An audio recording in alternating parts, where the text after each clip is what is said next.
I've spent the last few weeks building the Yokomo RD2. Now it's time to get it set up and see if it's really that good.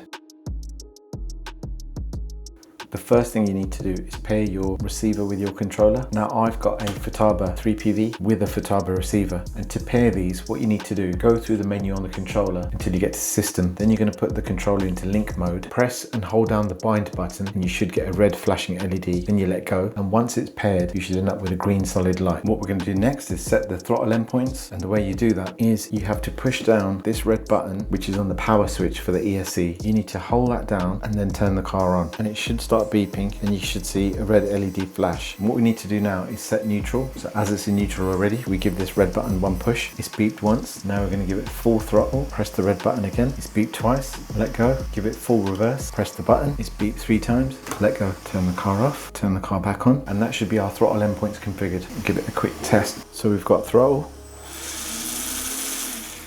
but we don't have reverse. So what we need to do now is configure the ESC. To configure ESC settings, you can't use the LED program card. You have to use the LCD program box or the OTA Bluetooth programmer. I'm going to be using this on my mobile phone. On your mobile, you're going to need the Hobbywing V2 app. You can get that free from the App Store. Before I change anything, always have a quick look to make sure the app, the database and the ESC firmware are all up to date. Everything's current, so let's go into the settings. At the minute we've just got forward with brake, and I want forward reverse with brake. Next thing I'm going to change is throttle rate. I prefer a smoother throttle response, so I'm going to take this down to 10. I'm also going to drop down the initial throttle force to 1. That should soften the first part of the trigger pull. PWM drive frequency, I'm going to whack that up to 24k. I found this gives a smoother throttle feel, and it's something I've ended up using across all my other drift cars. Drag brake, I'm going to leave off. I'm adding a small amount of boost, nothing crazy for now. Same idea with turbo. I'm going to take that down from 8 to 5 degrees. Turbo delay, I'm going to set that to instant. Next up is the gyro. Just need to make sure it's working correctly.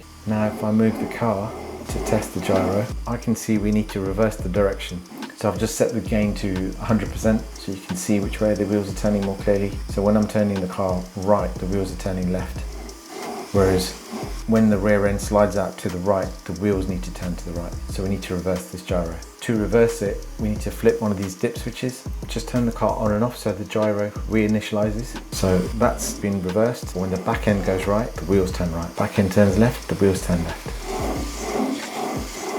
Now this gyro comes with some tunable options. The first is normal or assist mode. Currently I've got it in normal mode, and you'll see if I turn the steering and let go, it's normal. Or you can put it in assist mode and it slows the return to center down.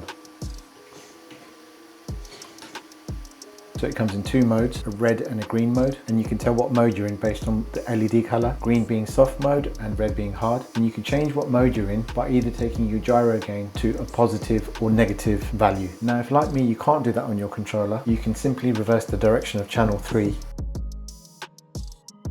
The RD2 manual doesn't come with a setup sheet, so let's get this on the setup station. When I first checked the alignment, it was all over the shop. There was a difference of 4 degrees front camber. Front toe settings also were off. I spent ages troubleshooting and finally found 2 things. Front spring cups are bigger on the front than they are on the rears, and I had a mixture on all 4 corners. I also had to reseat the front upper left arm. Those are 2 things to watch out for. I've made some tiny adjustments to make sure each side matches. Front camber, we're running about 8.5 degrees. Front toe, we're running 2.5 degrees. Toe out each side. Rear camber's 2 degrees, and we're running 1 degree of toe in on the rears. Front caster looks to be around 6 degrees. Next we're going to take this off the alignment station, get some wheels and tyres on it, set the steering and gyro endpoints.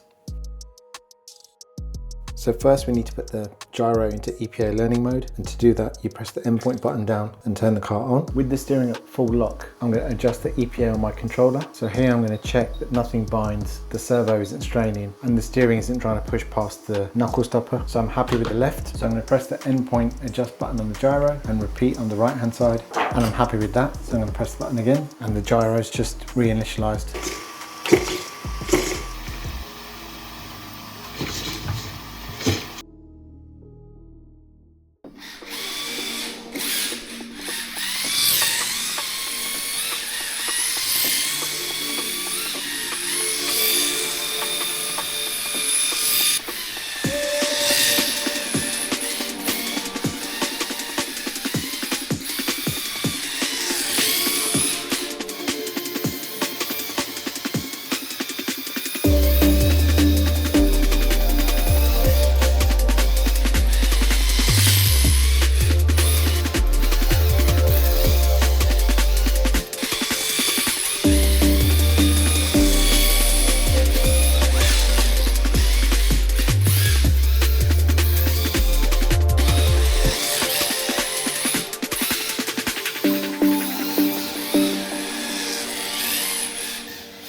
Is the Yokomo RD2 really that good? Yes. Can you drift it straight out of the box? Yes. Is it a good option to get into the hobby? Yes. Is seat time more important than upgrades?